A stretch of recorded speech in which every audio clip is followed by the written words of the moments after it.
தூத்துக்குடி மாவட்டம் பெரியதாலை அப்படிங்கிற ஒரு மீனவ கிராமத்துல இருந்து நான் வந்திருக்கேன். நான் வந்து மீன் ஊறுகாய். மீன் ஊறுகாய் பண்றீங்க? ஆமா சார். ஓகே. என்ன மீன்ல செய்றீங்க?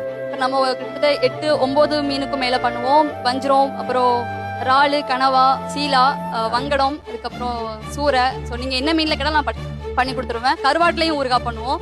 ஸோ சைடு கருவாடும் சேல்ஸ் பண்ணி. கடலுக்குலாம் போற பழக்கம் உண்டா? ஆமா சார். போவீங்களா? ஆமா. மீன் பிடி நீங்களே போவீங்களா? ஆமா. அப்பா கூட்டு போவாங்க, அப்பா கூட போவேன். ஓ, எத்தனை நாள் தங்கி இருக்கீங்க கடல்ல? ஸோ ஒன் நைட் ஃபுல்லா கடல்ல இருப்போம். இது ஃபைபர் தான், பெரிய போட் கிடையாது. ஸோ ஃபைபர்னால நைட்டு போயிட்டு காலையில தான் வருவோம். பக்கத்து ஃபைபர்ஸ்லாம் இருப்பாங்கல்ல, அவங்க எல்லாருமே ஃபர்ஸ்ட் ஸ்டார்டிங்ல வந்து நீ பொம்பளை பிள்ளை தானே, ஆம்பளை பையன் மாதிரி எதுக்கு போயிட்டு இருக்க, கல்யாணம்லாம் பண்ண மாட்டியா அப்படி ரொம்ப என்ன வந்து ஒரு மாதிரி பேசுவாங்க. அப்ப ரொம்ப கஷ்டமா இருக்கும். நான் காதலே வாங்க மாட்டேன். அப்பாவும் அதை வந்து இப்படிலாம் பேசுறாங்க அப்படி எதுவுமே இது பண்ண மாட்டாங்க. விடு பாத்துக்கலாம் அப்படின்னு சொல்லிட்டு ஸ்டார்டிங் ஃபுல் சப்போர்ட்டே வந்து அப்பா தான். கடற்கரைக்கு வந்து மீன் எடுக்கிறதுக்கு போவோம். அப்போ ஸ்டார்டிங்ல வந்துட்டு ஒரு மாதிரி பாப்பாங்க, ஒரு பொம்பளை பிள்ளை இப்படி எத்தனை ஆம்பளை பசங்க